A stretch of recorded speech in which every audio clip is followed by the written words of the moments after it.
பல பேர் தங்களுடைய இருதயத்தில் வருகிற அந்த கோபத்தினால் பல்வேறு வார்த்தைகளை, தகாத வார்த்தைகளை பேசுகிறவர்கள் இருக்கிறார்கள்.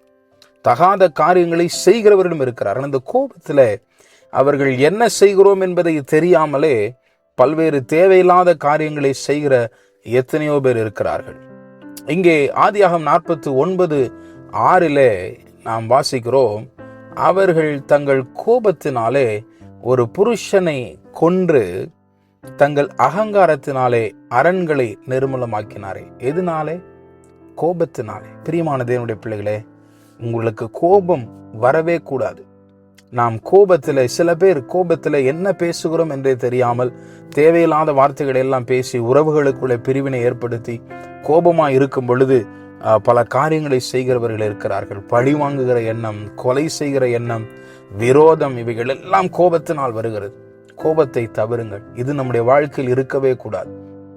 கணவனுக்கு மனைவி மீது கோபமோ, பிள்ளைகளுக்கு பெற்றோர் மீது கோபமோ, அரசாங்கத்தின் மீது, அதிகாரிகள் மீது கோபமோ, நாம் சந்திக்கிற சக மனிதர்கள் மீது கோபமோ, எல்லா இடங்களிலும் சாந்த குணமுள்ளவர்களாக கடந்து செல்ல வேண்டும். ஒருவேளை உங்களுக்கு அந்த இடத்தில் கோபம் வருகிறதானால் அந்த கோபத்து நிமித்தமாக எந்த ஒரு வார்த்தைகளை பேசாதீர்கள், எந்த ஒரு செய்கையும் செய்யாதிருங்கள்.